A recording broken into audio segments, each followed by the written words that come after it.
Bueno, buenas noches. Bienvenidos y bienvenidas. Damos aquí, por esta conferencia, inicio a la parte que me corresponde en Espacio Cultural Plaza de la Concha.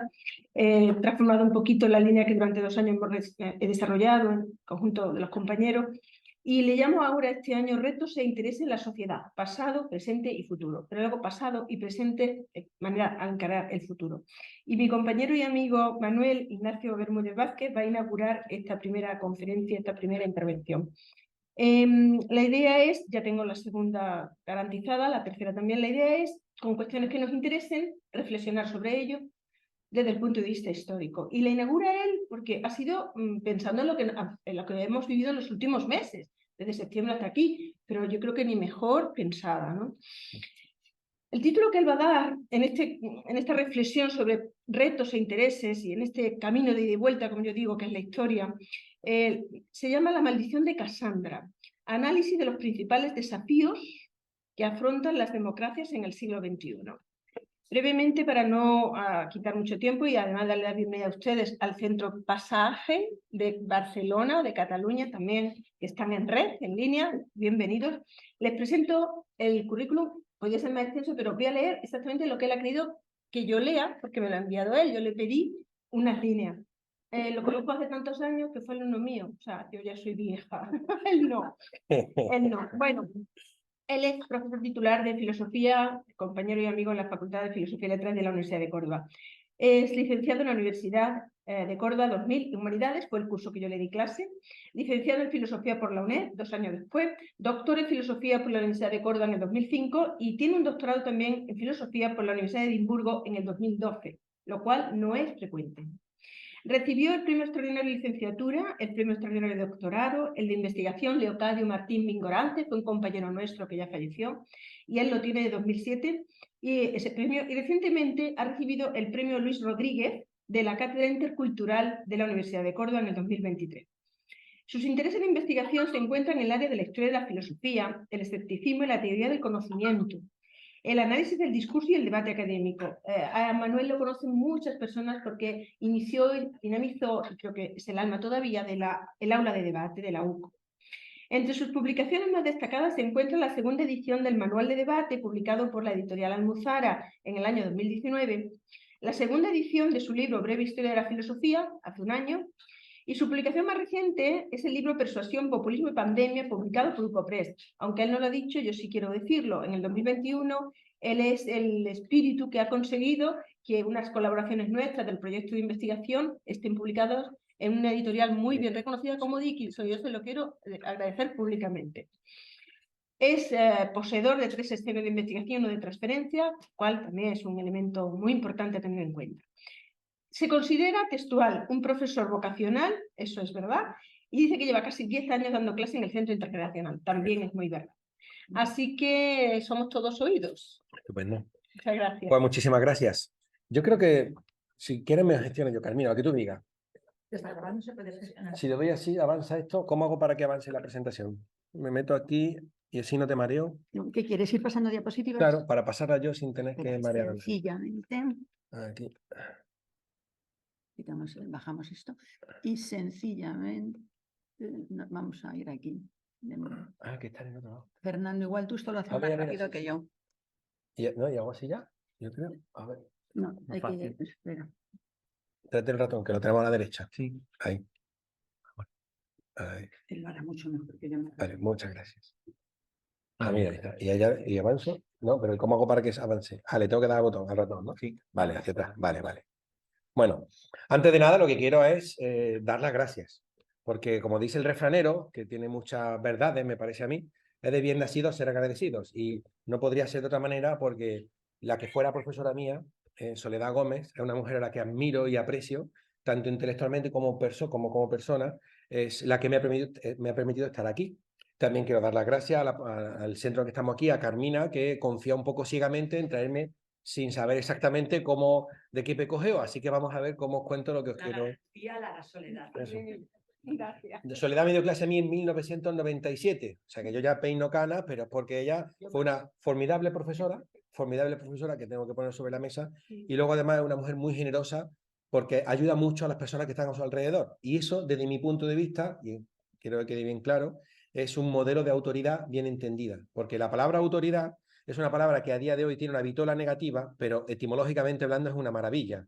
Autoridad viene del verbo latino augeo, que significa hacer crecer. De modo que las personas que ejercen una sana autoridad son aquellas que permiten que a su alrededor crezcan. Y uno crece alrededor de Soledad. Con eso lo digo todo. Y ahora, claro, lo que les quiero explicar es la investigación que yo llevo desarrollando ya varios años. La comencé alrededor del año 2017, 2018, y es una investigación de corte de filosofía política, tal vez, muy vinculada al discurso político, porque llegó un momento en mi carrera académica que la cantidad de ocupaciones que me provocaba, que me ocupaba el aula de debate, me obligó a cambiar mi línea de trabajo. Entonces me dediqué al discurso político pues por necesidad. A día de hoy, para poder progresar en la carrera académica, uno tiene que investigar y claro, me daba cuenta de que el debate que me detraía mucho tiempo, al mismo tiempo me ofreció una oportunidad única, que era la de mejorar las herramientas de análisis del discurso. En 2016 publiqué un capítulo en un libro muy breve, pero que ha resultado de ser de lo más fructífero, por lo menos para mi carrera académica. Lo que hice fue rediseñar una herramienta de análisis del discurso que diseñó un profesor ya difunto, murió precisamente con la pandemia, Antonio Rodríguez de las Heras, que era profesor de la Universidad de Extremadura, pero que terminó sus días en la Carlos III en Madrid. Y entonces lo que les vengo a contar son 6 años de trabajo. Es verdad que el discurso que yo planteo aquí hoy es tremendo, es un discurso desde mi punto de vista bastante preocupante, pero lo que necesito es que desde el primer momento entiendan una cosa, es que yo todo lo que les voy a contar está firmemente basado en las fuentes y en la investigación. Para ello, esta diapositiva, esta presentación que le envié a Soledad y que creo que tiene disponible este ordenador, al final he puesto multitud de referencias de investigación para que vean ustedes de dónde saco lo que les voy a contar, ¿de acuerdo? Entonces, bueno, lo primero que quiero contar, bueno, casi antes de pasarnos, es por qué le he puesto lo de la maldición de Casandra. Es verdad que este título es un poco engreído y debo entonar el mea culpa, porque en cierto modo lo que estoy haciendo aquí es prácticamente identificarme con la pobre Casandra. Casandra es un personaje mitológico de la mitología griega. Era hija de Príamo y Hécuba, los reyes de Troya. Y es un personaje que sufre mucho. Esta muchacha tenía un problema y es que era muy guapa. De tan guapa era que la pusieron como sacerdotisa del templo de un dios, no recuerdo cuál y tampoco demasiado importante, pero siendo tan hermosa, lo que ocurrió es que uno de los dioses más temibles, pues se prendó de ella, Apolo. Apolo es un dios peligroso, que además no conviene tenerlo como enemigo. Y además Apolo no se andaba con chiquitas, como quedó prendado de la belleza de Casandra, inmediatamente la asaltó y le dijo, mira, no sé cómo decirlo, quiero que te entregues a mí, usando un eufemismo. Y ella le respondió que no, y ese no era muy problemático. Entonces, ante la insistencia, Apolo lo que hizo fue prometerle una especie de trato, entrégate a mí y yo te daré un regalo. Y ahí Casandra comete la primera y única imprudencia que cometió en su vida, que dijo que sí. Y entonces lo que hizo Apolo es que le concedió el don de la profecía y la adivinación del futuro. Pero cuando le tocaba a ella corresponder con su parte del acuerdo, pues no estuvo por la labor y le dijo que no se entregaría a Apolo. Y aquí Apolo toma una decisión demoledora. Le escupe en la boca. Y con ese hecho, ¿qué es lo que consiguió? Pues quitarle la persuasión a la pobre Casandra. De modo que pueden ustedes imaginarse el perfil de este personaje, porque ella adivina el futuro, tiene el don de la profecía, pero nadie la cree. Por más que ella se devana los sesos para tratar de explicar cómo el caballo de Troya está preñado de griegos enemigos, nadie la cree.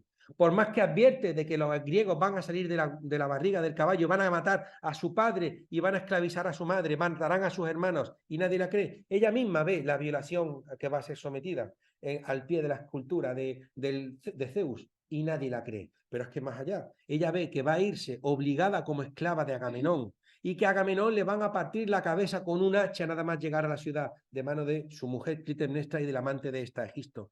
Y a pesar de que lo trata de advertir, nadie la cree. Y sobre todo ve su propia muerte, porque muerto Agamenón le quedan 2 minutos de vida a ella. Entonces, fíjense ustedes lo que yo trato aquí de poner de manifiesto, que me da la impresión de que gran parte de las humanidades, porque no estoy yo solo con el discurso que les voy a plantear, estamos tratando de poner sobre la mesa multitud de amenazas que se están presentando hacia las democracias occidentales y no parece que se estén tomando las medidas adecuadas para tratar de atajarlas.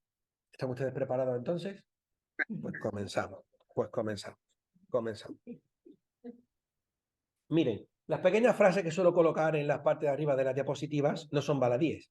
Las pongo ahí porque me parece que están preñadas de significado. Les he traído aquí un fragmento, una frase muy corta del Sísifo de Albert Camus o Albert Camus.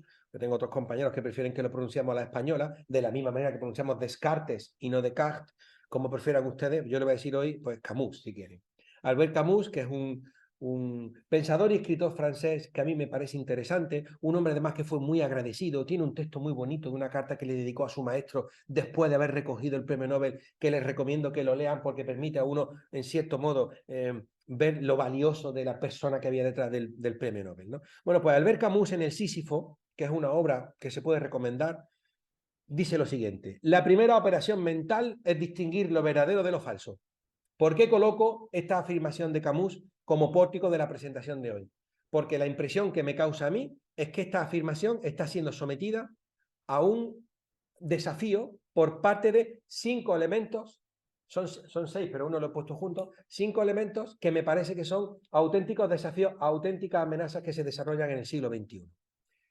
Cada uno de estos elementos por sí solo supondría una grave amenaza para el desarrollo tanto de la democracia como para la convivencia pacífica y tolerante de las sociedades, porque al fin y al cabo son elementos corrosivos de los mimbres básicos que sostienen nuestros sistemas. Cada uno por sí solo, pero los 5 en contubernio son un auténtico alud que se nos viene encima y que de no atajarlo auguro un erial intelectual, un erial cultural y sobre todo un erial democrático. Y no olvidemos lo que esto significa. Un erial es un territorio yermo donde nada crece. ¿De acuerdo? Estas 5 amenazas que yo voy a analizar muy someramente porque voy muy apretado por el tiempo y son muchas cosas las que les quiero contar, son la demagogia y el populismo, la noticia falsa, los mecanismos postverdaderos, la carencia de elementos de pensamiento crítico en el sistema educativo y por último la polarización. Les he puesto ahí una pequeña viñeta del Roto, que es un autor que a mí me interesa, me gusta, es un hombre muy ácido en algunas ocasiones, donde si no lo ven los del fondo se los digo yo, ahí pone, dice, los datos son fiables, y replica rotundamente el segundo personaje diciendo, por supuesto, nos los hemos inventado. ¿De acuerdo? Pasamos con la primera idea, la demagogia y el populismo. ¿Qué le ocurre a la palabra demagogia?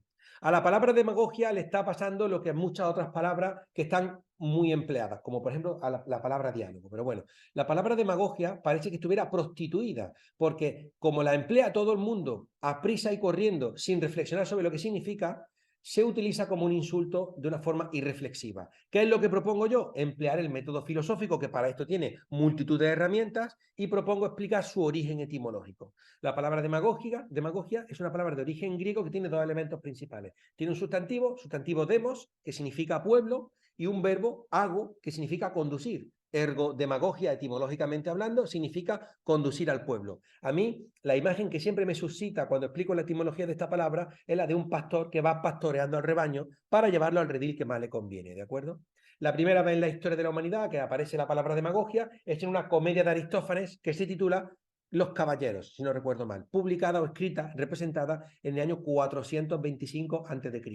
Y lo que hace Aristófanes cuando crea en su tiempo ese neologismo era describir la actitud que determinados oradores adoptaban frente a la Bulé, la Asamblea Ateniense, la Asamblea de los 500, que era un órgano de importancia fundamental en el desarrollo de la democracia radical griega. Y él tiene en mente un personaje muy curioso del que les hablaré otro día si me invitan, Alcibíades. Alcibíades es un personaje abrumador, primero porque es discípulo de Sócrates, segundo porque era un hombre de la más rancia aristocracia ateniense, tercero porque era valiente, buen orador, rico y encima abusar no pasa nada, ¿no? Esto va bien, va bien, estamos bien. Si me permiten abusar de la metáfora, les diré que si el pastor es el demagogo, el perro, el cayado y las piedras es el populismo. Miren ustedes, en el año 2016, la Fundeu, que es la Fundación del Español Urgente, una institución dependiente de la RAE, dicho hablando en plata o castizamente, como diría mi abuelo, es que no es moco de pavo, consideró que la palabra del año en español era la palabra populismo, por 2 razones fundamentales. La primera, por el aumento radical de su uso. De repente, en muy poco tiempo, populismo era una palabra muy frecuentemente empleada tanto en las redes sociales como en el hablar cotidiano de las personas de a pie, ¿de acuerdo?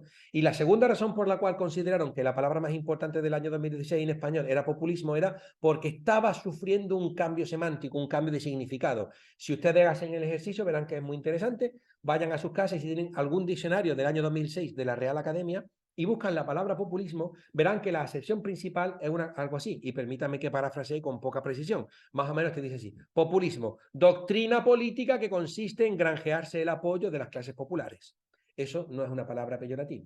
Sin embargo, en el año 2016, la Fundeu había recalibrado una de las acepciones y había considerado una nueva significación de la palabra populismo, que la ha puesto ahí un poco reducida. ¿Qué es el populismo? Es una apelación emotiva dirigida al ciudadano que lo que persigue es tratar de ofrecer soluciones simples a problemas complejos.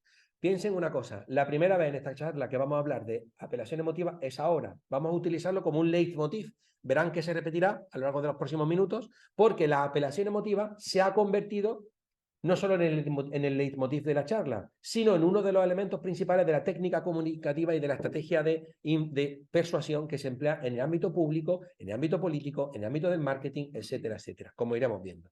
Claro, ¿qué es lo que ocurre? Que ofrecer una solución simple a un problema complejo, la mayoría de las ocasiones significa que es una milonga, permítanme la expresión, un cuento chino. Te tratan de vender la moto. Todo lo hago por no utilizar la palabra clave, que es un engaño. ¿De acuerdo? En la mayoría de las ocasiones, detrás del populismo lo que hay es un engaño. Y no olvidemos lo que hemos dicho. Si ustedes me han permitido, porque nadie ha objetado, que abusemos de la metáfora, el populismo es la herramienta que emplea el demagogo. ¿De acuerdo? Continuamos. Bueno, un apunte. Claro, me parece clave. La palabra demagogia, cuando la crea Aristófanes, no es una palabra peyorativa. Tardará menos de 100 años en granjearse una vitola negativa, un baldón que no se va a quitar nunca. De hecho, desde el año 425 a.C., que es cuando aparece el concepto, hasta el 330 aproximadamente, cuando, por ejemplo, Aristóteles escribe La Política, un libro muy recomendable, muy importante desde el punto de vista filosófico, en ese libro de Aristóteles ya la palabra demagogia es una palabra fuertemente peyorativa, hasta tal punto que dirá Aristóteles que al demagogo hay que expulsarlo de la polis, porque el demagogo persigue intereses espurios, normalmente egoístas, y solamente busca arrimar el ascua a su sardina, ¿de acuerdo? Cosa que va en contra del interés común, del interés social de la polis, que es justamente el grupo de personas que viven en comunidad, ¿de acuerdo? ¿Y qué es lo que ocurre en esos 80 o 100 años? Pues lo que ocurre es que Atenas pierde la guerra del Peloponeso, el gobierno de los 30 tiranos, la democracia débil que acabará condenando a muerte a Sócrates, los discursos, las advertencias de Demóstenes contra Filipo II de Macedonia, Monoftalmos, Filipo el Tuerto, el padre de Alejandro Magno, que cayeron en saco roto, y la derrota en un par de batallas que la caballería de los macedonios inflige sin paliativo a los griegos, y pierden autonomía, pierden autocontrol la polis y desaparece, de hecho, esa fuerza que tenían antes para poder, por ejemplo, resistir. Los griegos, un pueblo que resistió el embate del imperio persa, no puede con un pueblo del norte, no pudo con los macedonios, ¿de acuerdo? Y puede que tal vez fuera por el influjo tremendo de los demagogos. Fíjense en la frase que sirve de pórtico para esta diapositiva. Arthur Koestler es uno de los historiadores que a mí me parece un autor formidable. Siempre que lo leo me parece uno de esos profesores que existían en el siglo XX y que están en extinción en este siglo XXI. Era un judío, era un profesor de origen judío húngaro que tiene que huir por el auge del nazismo en Europa. Yo lo estudié sobre todo por el ámbito de la filosofía de la ciencia. El libro del que extraigo la frase que me parece fundamental es un libro que se llama Los Sonámbulos. No les voy a contar por qué se titula Los Sonámbulos. Así trato de inocularles la duda para que lo consulten luego más tarde, si lo recuerdan. Es un libro que fundamentalmente se ocupa de los 5 o 6 grandes hombres que desde el Renacimiento hasta la primera modernidad van a cambiar la faz de la Tierra. ¿Quiénes son esos hombres? Pues se ocupa de Copérnico, Galileo, Tycho Brahe, Newton y un par de ellos más del que no recuerdo el nombre, ¿no? De los que no recuerdo, Kepler. Entonces, claro, este librito no es atingente para esta charla, pero sí la primera frase con la que inaugura su obra Arthur Koestler, ¿de acuerdo?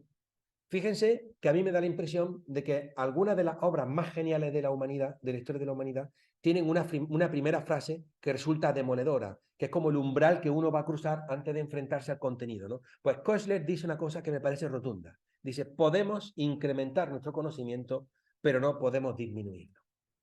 Y a mí me gustaría creer que esto es verdad. pero me da la impresión que con los tiempos que corre, tal vez la propia realidad haya refutado esta afirmación de Koestler. ¿Por qué sostengo esto? Porque Koestler parte de unos postulados ilustrados donde yo a veces me quiero encontrar, pero la realidad, que es muy tozuda, me saca unos postulados ilustrados donde se considera que el progreso de la humanidad es imposible de frenar y que, digamos, el avance científico de conocimiento es como una flecha hacia arriba que va en perenne progreso.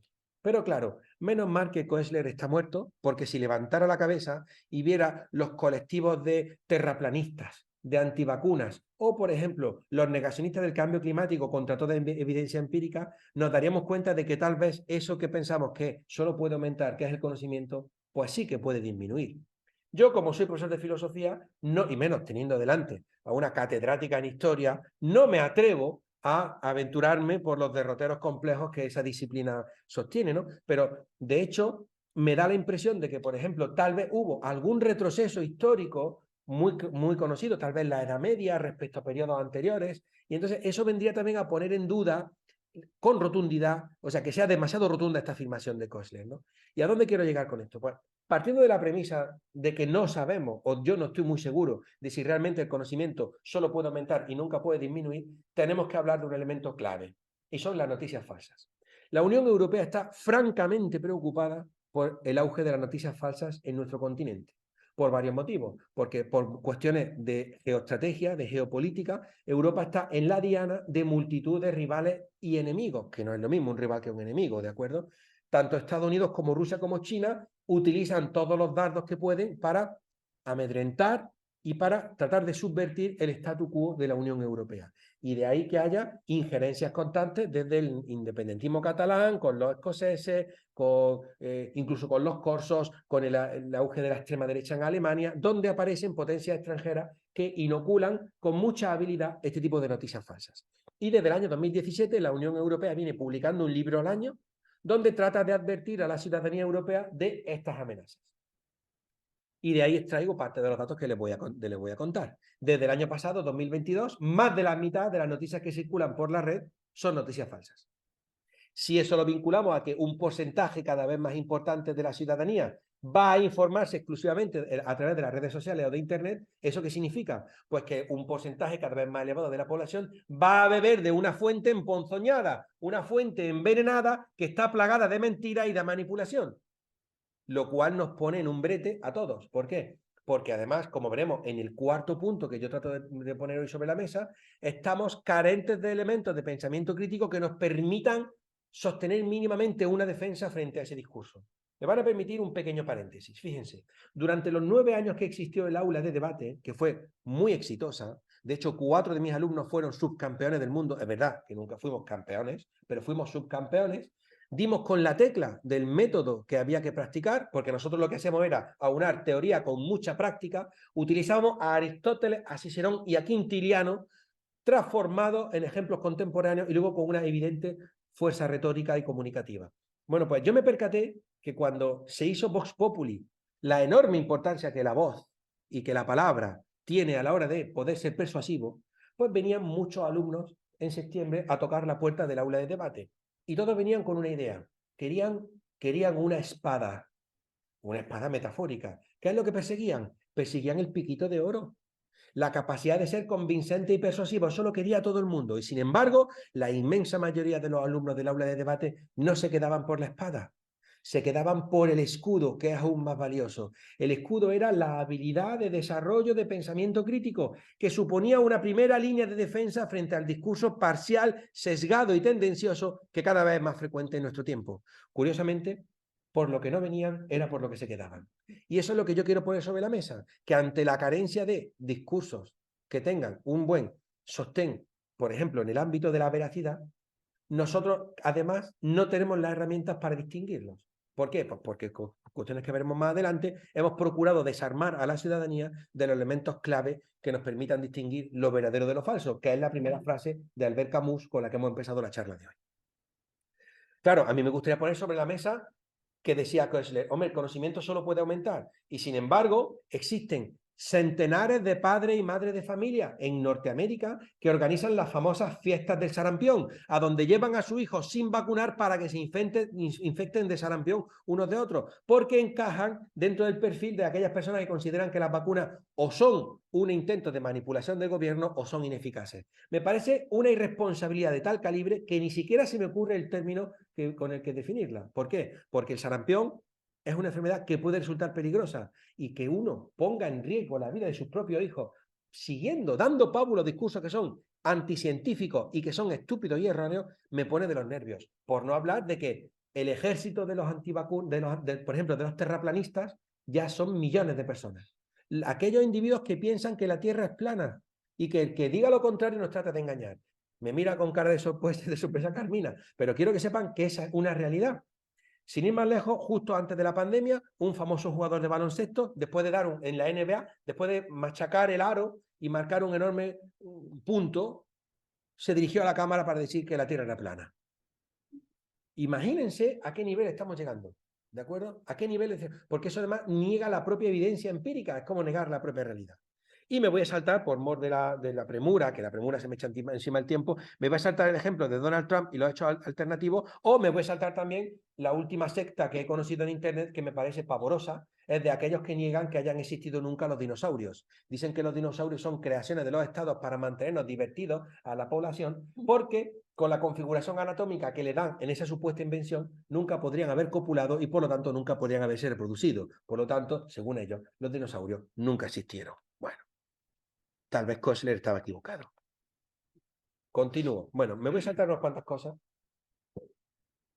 Miren ustedes, yo tengo un doctorando que se llama Rafael Macho, que es un hombre, una especie de genio del Renacimiento. Estudió bioquímica, luego estudió letras, está trabajando en una tesis de análisis de discurso científico, además es tenor y canta muy bien. Entonces, hace unos cuantos años vino un día al despacho y me recomendó una serie. Esta de la que le he puesto ahí, The Loudest Voice. En español es La Voz Más Alta, creo, La Voz Más Alta. Y yo, pues que me pilló mal día, le dije, ¿tú estás seguro, Rafael, de que me quieres recomendar una serie? Date cuenta que recomendar una serie es castigar durante horas a la persona a la que se la ha recomendado en el caso de que elija verla. ¿Tú estás seguro? Y entonces el hombre titubeó. Y me dijo, déjame que me lo piense. Y volvió al mes siguiente y me dijo, no, Manuel, tienes que verla. Y vi la serie y llevaba razón. Fueron 5 o 6 horitas, una serie muy corta, son 6 episodios, y me pareció muy interesante. ¿De qué iba la serie? La Voz Más Alta. De la creación de Fox News, el canal de propaganda, es un canal de propaganda, y lo puedo decir sin ambajes, entre otras cosas porque acaba de ser, no ha sido condenada a la cadena, pero sí se ha visto obligada a firmar un acuerdo de pago de 730 millones de dólares por los casos de mentiras difundidas a través de su canal a propósito del recuento de votos en las elecciones que hubo en 2020 en Estados Unidos, ¿de acuerdo? ¿Qué es lo que ocurre? Que Fox News a día de hoy, a pesar de que ha perdido, debería haber perdido credibilidad, sigue mandando en la opinión pública más conservadora de Norteamérica porque aceptan acríticamente las verdades que les vayan poniendo sobre la mesa, cosa que me parece muy preocupante. ¿Y a dónde quiero llegar con esto? Pues quiero llegar a la frase que ponía Roger Ailes, el creador de Fox News, que dice, la gente no quiere estar informada, la gente quiere sentirse informada y es la segunda vez que hablamos de apelaciones a la emoción o a la emotividad, ¿de acuerdo? Y justamente este hombre ha dado en la tecla. ¿A dónde quiero yo continuar con esto? Porque las noticias falsas son preocupantes. ¿Por qué? Pues porque, para empezar, la inmensa mayoría de la población joven va a beber de unas fuentes envenenadas, mentirosas, como hemos puesto en manifiesto antes, pero es que además, sin ir más lejos, solo el 13% de los adultos de nuestro país son capaces de distinguir una noticia verdadera de una falsa, lo cual nos coloca a todos en posición de vulnerabilidad frente al discurso sesgado del que hemos hablado antes. Y luego los datos son demoledores, Fíjense, solo, o sea, 2/3 partes de los menores de 25 años solo consumen noticias a través de las redes sociales, que se pueden ustedes imaginar lo que circula por las redes sociales, como veremos más adelante, ¿de acuerdo? Por no hablar de que el propio sistema educativo les falla a los estudiantes porque no les ofrece un contenido para sostenerlo, ¿no? Bueno, de nuevo me traigo una frase de Roger Ailes, por cierto, que me tomé la molestia de verificar que las frases de esta serie que aparecen en el guión, las que a mí me interesaban, las dijo realmente el personaje, y las dijo realmente el personaje. El guión se creó, entre otras cosas, usando a varios testigos que pudieron decir de buena fe las frases que él había acuñado. Y ahora esta otra que te parece también demoledora. Dice, hay un mundo entero de personas ahí fuera que no saben en qué creer. Si les dices a esa gente lo que tiene que pensar, los habrás perdido. Pero si les dices cómo tienen que sentirse, de nuevo una tercera apelación a la emoción. ¿De acuerdo? ¿A dónde quiero llegar con esto? Fíjense ustedes. En el año 2016, curiosamente el mismo año que el diccionario, que la Fundeu consideraba que la palabra populismo era la palabra del año en español, el diccionario de Oxford, me van ustedes a permitir la expresión, que tampoco es moco de pavo, consideró que la palabra más importante en inglés de aquel año era el adjetivo post-truth. Adjetivo que nosotros en español hemos asumido como el sustantivo posverdad. ¿De acuerdo? Posverdad. La RAE lo recogió hace 5 años en el diccionario, en 2018. ¿Qué significa la posverdad? La definición que yo estoy trabajando, en lo que estoy publicando, es diferente de la de la RAE, porque prefiero hacer hincapié en una cuestión clave. La posverdad consiste en que cualquier persona, cualquiera de los aquí presentes, no se salva nadie, estaría dispuesto a creer que algo es verdad porque encaja con sus prejuicios y sus expectativas antes que con la realidad. Repito la idea. Cualquier persona estaría dispuesta a creer que algo es verdad, no porque sea verdad, sino porque encaja con su forma de entender la realidad. Esa es la definición que yo trabajo de posverdad. Vamos, dicho en plata, consiste en que uno voluntariamente se cree una milonga. Quiere creer que algo es verdad, aunque no lo sea. El ejemplo demoledor, ¿tenemos internet aquí?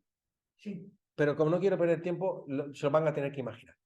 Si yo pudiera abrir aquí con celeridad, cosa que no quiero hacer, el Google y pusiera la palabra posverdad, la primera entrada que aparece en el buscador es la entrada de Wikipedia. Lo pueden hacer con los móviles aquí, verificar lo que les estoy diciendo. Y si clican sobre la entrada de Wikipedia, verán que aparece un cartel del Brexit, donde dice, lo voy a traducir directamente, enviamos cada día 50 millones de libras a la Unión Europea. Gastemos ese dinero en su lugar en el Sistema Nacional de Salud. Ese cartel del Brexit apareció empapelando prácticamente cada ciudad del Reino Unido a pocos días del referéndum del Brexit del año 2016. ¿Qué tengo que decir al respecto? Lo primero, que es mentira ese dato. Ese dato es falso. Lo segundo, que a pesar de que los medios de comunicación británicos lo denunciaron, la gente no quiso creer que aquello era mentira. Y millones de personas, millones de ingleses británicos, decidieron votar creyendo que aquel dato era verdadero. Y tercero, que es lo que me parece aún más grave, algunos de los políticos que pagaron aquel cartel, por ejemplo, Boris Johnson, ¿cómo fueron premiados? Pues siendo primer ministro poco después con una mayoría absoluta demoledora, lo recordarán ustedes.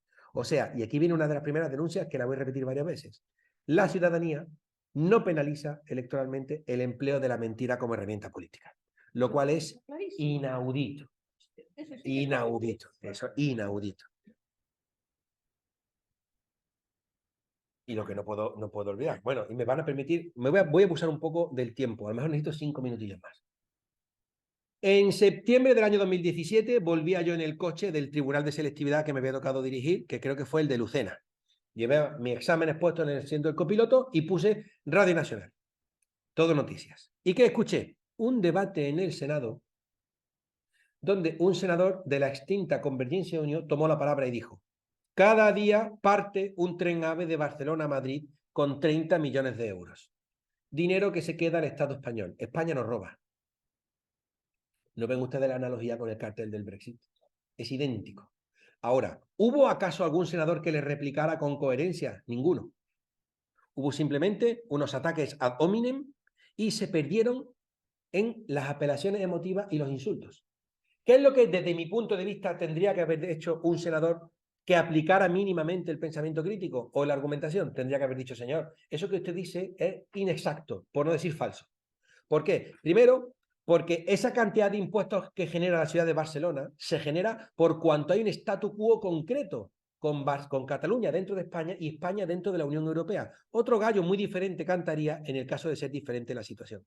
Segundo, ese dinero que va a parar al Estado, como usted dice, vuelve directamente a través de la financiación de las comunidades autónomas. ¿Cómo cree si no que se nutren ustedes de las comunidades autónomas?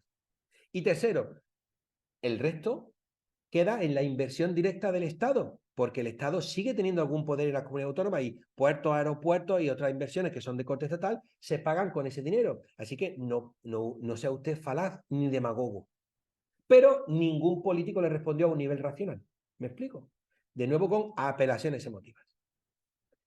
En enero del año 2017, Donald Trump tomó, no sé, tomó el poder, lo votaron y en enero juró el cargo.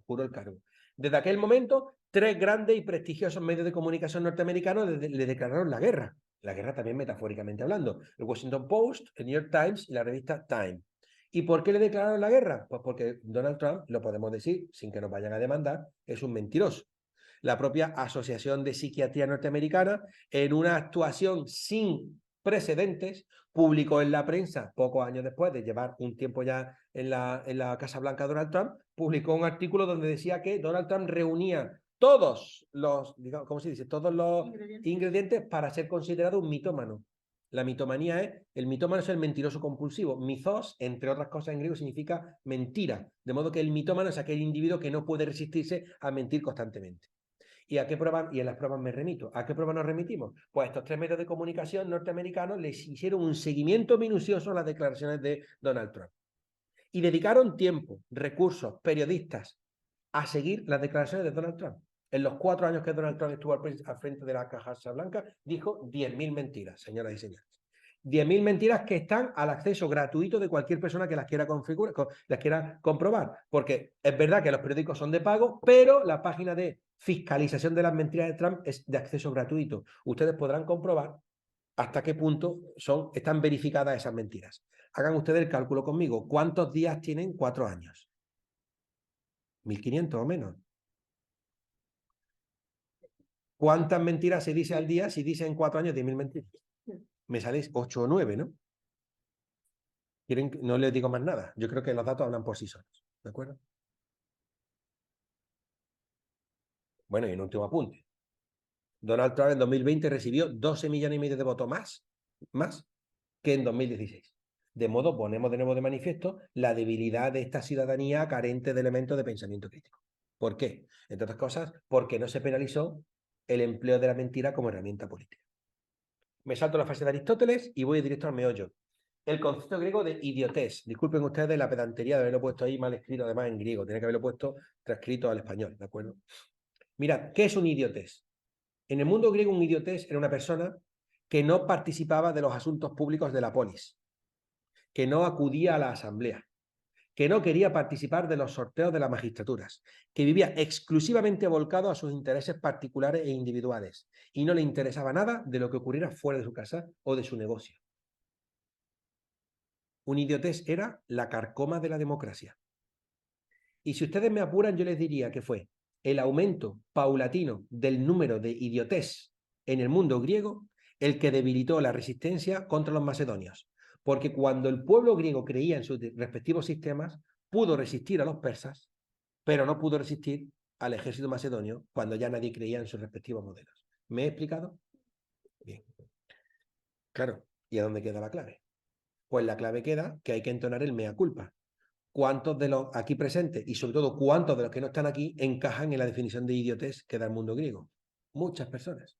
Porque frente al ruido escandaloso que en el ámbito político se produce, uno acaba retirándose porque le resulta desagradable. A mí, por ejemplo, que eludo el conflicto todo lo que puedo, me resulta desagradable contemplar cómo otros se acaban enzarzando, ¿de acuerdo?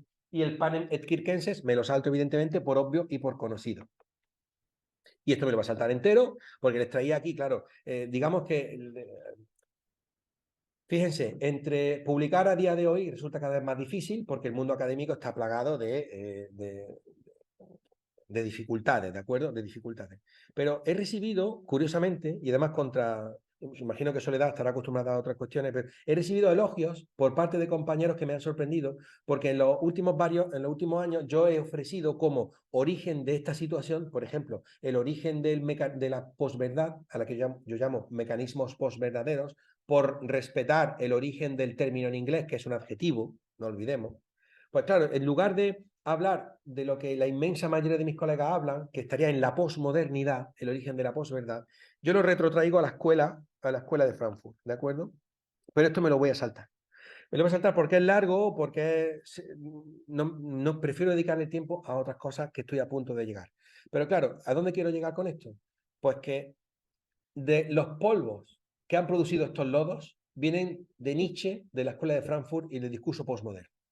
O sea que no es una cosa que haya aparecido de la nada, como decían los latinos, ex nihil nihil fit, de la nada nada surge, no apareció porque sí, y ya está. Pero bueno, ahora me quedo aquí.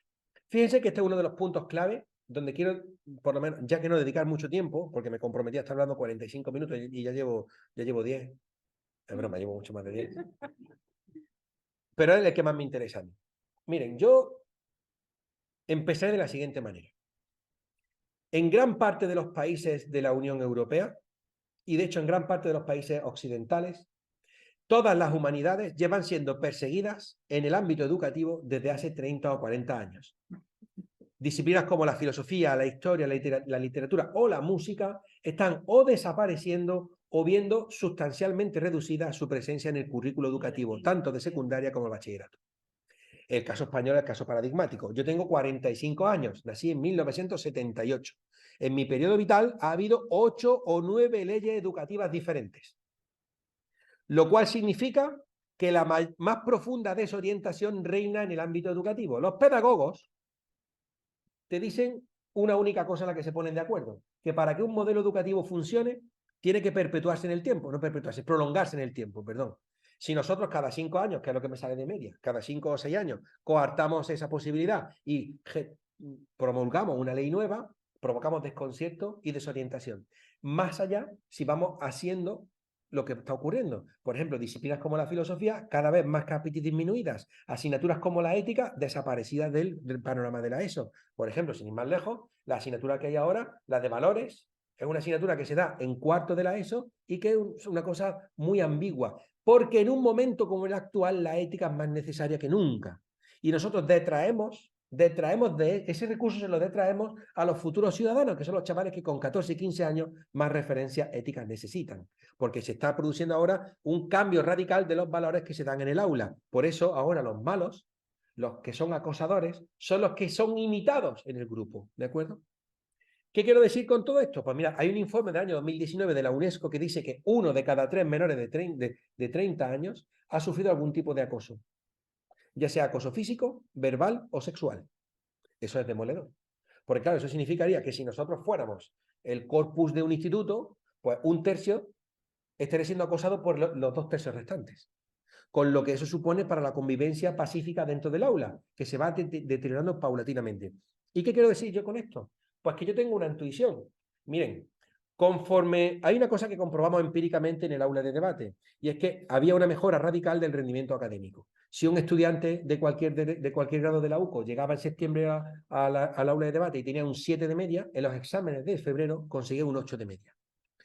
Eso es una cuestión que la hemos verificado a lo largo de 9 años. Entonces, un patrón que se repite, pues podemos decir que hay datos empíricos que lo avalan. Pero yo tengo una intuición, tuve una intuición en su momento, y era que las personas que participaban en el aula de debate eran más resistentes al acoso. No estoy seguro de por qué. Tengo una idea que comparto con ustedes a ver qué les parece.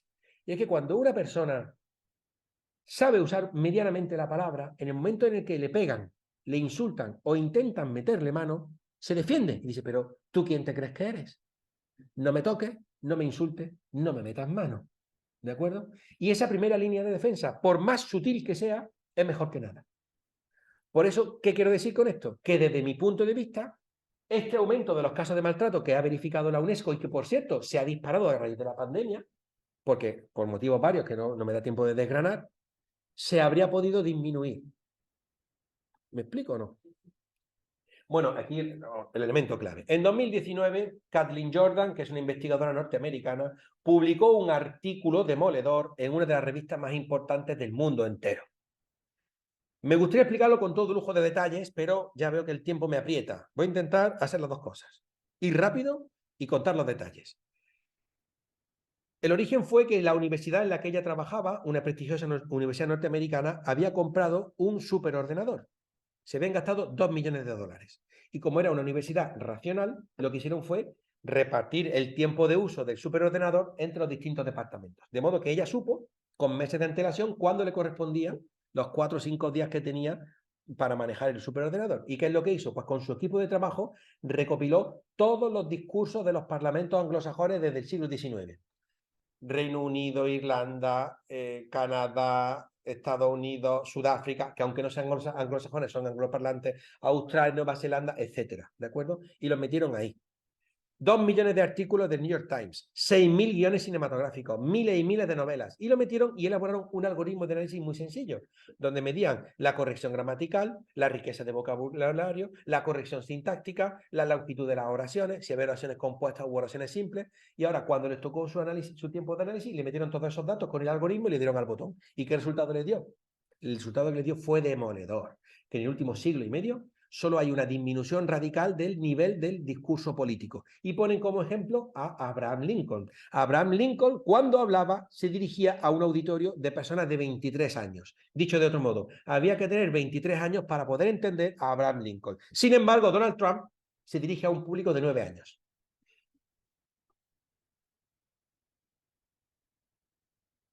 Esto tiene múltiples interpretaciones. ¿Cuáles les doy yo? Yo primero una obvia.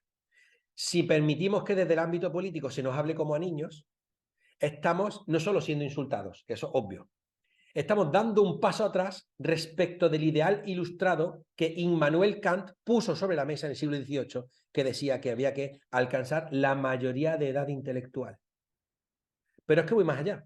Es que hay una famosa distopía escrita por George Orwell titulada 1984, donde este autor pone de manifiesto un futuro que él ve absolutamente catastrófico, donde hay un líder autoritario, absoluto, totalitario, que le llaman el Gran Hermano, de ahí viene el nombre del programa de televisión exitosísimo en España. De hecho, quiero recordar que España es el país del mundo que ha tenido mayor número de ediciones de Gran Hermano. Sea como fuere, la temática la conocemos, hay una cámara con un micrófono en cada habitación de cada casa de todo el país, entonces ahí ejerce un control absoluto sobre la población. Pero eso no es lo que me interesa. Hay una lectura, un episodio lateral de la novela, y habla del Ministerio de la Verdad, paradójicamente. El Ministerio de Propaganda le llaman Ministerio de la Verdad. ¿Y cuál es el objetivo del Ministerio de la Verdad? Publicar diccionarios con un número menor de palabras cada año. ¿Por qué? Porque con cuantas menos palabras conozca la ciudadanía, más maleable va a ser, más manipulable, menos elementos de defensa va a tener frente a ese tipo de discursos. Y eso es lo que está ocurriendo desde mi punto de vista con la disminución radical de los discursos políticos. Yo no sé, claro, decía Cipolla, el famoso investigador italiano, dice, no confundas con maldad lo que puede ser estupidez. Tal vez no hay un plan, un diseño hecho ex profeso para dejar absolutamente desarmada a la ciudadanía de elementos de pensamiento crítico, pero que si no es maldad, estas sucesivas estupideces que van reduciendo la presencia de la humanidad en el currículo educativo nos dejan desarmados, me van a permitir la metáfora, nos dejan parcos en ropajes frente al vendaval que está soplando. Y eso es inaudito e imperdonable. Un penúltimo apunte, y me voy a saltar el último punto, un penúltimo apunte. Martha Nussbaum, que fue premio Príncipe de Asturias en 2014 o 2012, si no recuerdo mal, tiene un libro que es una delicia, que en español se titula Sin fines de lucro. No estoy muy seguro. En inglés es Not for Profit, sin ánimo de lucro o sin fines de lucro. El libro lo recomiendo vivamente. El subtítulo es tremendo. ¿Por qué la democracia necesita de las humanidades? ¿Y qué dice Martha Nussbaum? Esta mujer estudió con interés el caso de la India. La India es un país federal, como Alemania, como Suiza, como Estados Unidos y como España. Lo que pasa es que España, en vez de llamarse federal, se llama Estado de la Autonomía o lo que sea, ¿de acuerdo? Los estados del norte de la India en los años 80 decidieron drásticamente eliminar toda la disciplina humanística del bachillerato y de la secundaria.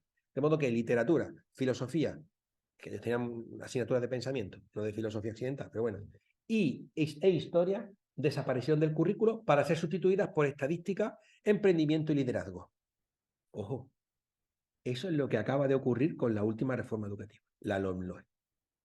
Ahora vuelvo sobre ella, pero no quiero tampoco herir sensibilidades, ¿de acuerdo? ¿Cuál fue el resultado según Martha Nussbaum? Pues que llegado el siglo XX, 15 años después de haber puesto en marcha este asunto, los conflictos de castas, las matanzas, las luchas interétnicas, los conflictos religiosos están a la orden del día en el subcontinente. El subcontinente es la India, que por cierto es la democracia más populosa del mundo. Creo que está o a punto de alcanzar a China o ya la ha alcanzado, no estoy seguro. La va a alcanzar dentro de poco. 1.200 millones de habitantes o lo que sea. De hecho, nosotros, el mundo occidental vive de espaldas a la India porque no es una cosa que nos interese demasiado, pero es tan frecuente la muerte de personas en este tipo de conflictos civiles que hasta aparecen en el cine. No sé si han visto ustedes la película Slumdog Millionaire, una película que recibió el premio Oscar en 2006, que ¿cómo comienza la película? Pues que es una pugna entre hindúes y musulmanes queman viva a la madre de los dos protagonistas que se quedan huérfanos. Bueno, pues eso es simplemente la descripción de una triste realidad demasiado frecuente en la India. ¿Y qué es lo que dice Martha Nussbaum? Pues dice lo siguiente. Ante la pérdida de las asignaturas que fomentan la empatía y la comprensión del otro, la ciudadanía india, cuando ve al otro, no ve a un compatriota o a un conciudadano, ve un enemigo, un rival o un obstáculo. De modo que atraviesa, atenta contra él porque no lo considera que sea una persona repleta de sentimientos, de cuitas, de emociones, etcétera, etcétera. ¿Me estoy explicando?